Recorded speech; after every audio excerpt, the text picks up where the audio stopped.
Assalamualaikum warahmatullahi wabarakatuh. Perkenalkan, nama saya Wandi Setiawan dari semester 3A.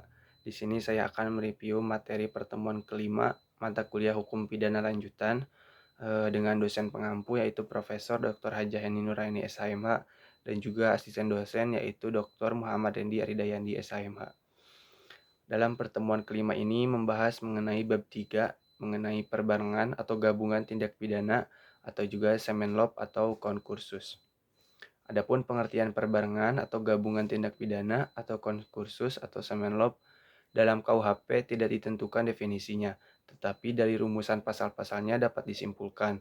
Yang pertama, seseorang dengan satu perbuatan mengakibatkan beberapa aturan pidana dilanggar, atau seseorang dengan beberapa perbuatan mengakibatkan beberapa aturan pidana dilanggar. Kedua, di antara perbuatan-perbuatan tersebut, hakim belum pernah menjatuhkan putusan vonis yang telah mempunyai kekuatan hukum yang pasti dan tetap. Ketiga, jaksa atau penuntut umum dalam melakukan penuntutan perkara-perkara tersebut harus secara sekaligus dan bersamaan.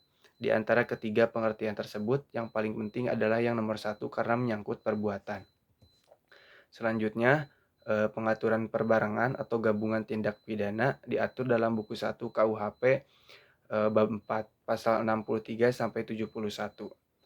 Pertama, perbarengan peraturan atau konkursus idealis diatur dalam pasal 63 KUHP.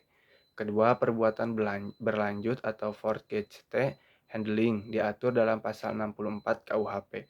Ketiga, perbarengan perbuatan atau konkursus realis diatur dalam pasal 65 sampai 71 KUHP. Konkursus idealis dan konkursus realis adalah bentuk konkursus murni, sedangkan perbuatan berlanjut atau forged handling adalah bukan untuk konkursus murni. Selanjutnya ada sistem pemindanaan. Pertama, perbarengan peraturan atau konkursus idealis dalam pasal 63 KUHP. Menurut pasal 63 ayat 1 KUHP digunakannya sistem absorpsi yaitu hanya dikenakan atau dijatuhkan pidana pokok terberat. Sistem pemidanaan seperti ini dinamakan absorpsi murni atau hisapan murni yaitu pidana yang terberat menghisap pidana yang ringan. Dalam konkursus idealis, perbuatan yang dimaksud adalah perbuatan jasmani atau material handling, yaitu perbuatan yang tidak dapat dipisah-pisahkan. Dalam pasal 63 KUHP, aturan yang dilanggar harus berbeda atau lebih dari satu aturan pidana.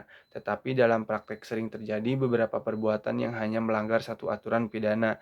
Terhadap hal ini dipakai pendapat doktrin yaitu konkursus idealis homogenius.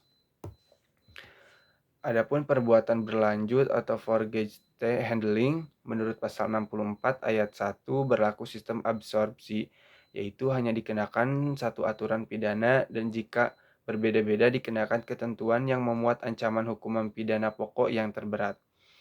Pasal 64 ayat 2 merupakan aturan khusus dalam pemalsuan dan perusakan mata uang. Pasal 64 ayat 3 merupakan ketentuan khusus dalam hal kejahatan-kejahatan ringan yang merupakan perbuatan berlanjut. Menurut MVT, syarat perbuatan berlanjut adalah yang pertama itu ada niat yang merupakan perbuatan yang terlarang. Yang kedua, di antara perbuatan-perbuatan tersebut dilakukan tidak terlalu lama. Ketiga, tindak pidana yang dilakukan harus sejenis. Contoh kasus dalam perbuatan berlanjut, contohnya jika A seorang pembantu yang mencuri uang majikannya yang tersimpan di lemari berupa lembaran 10.000 yang sejumlah 1 juta dalam segepok.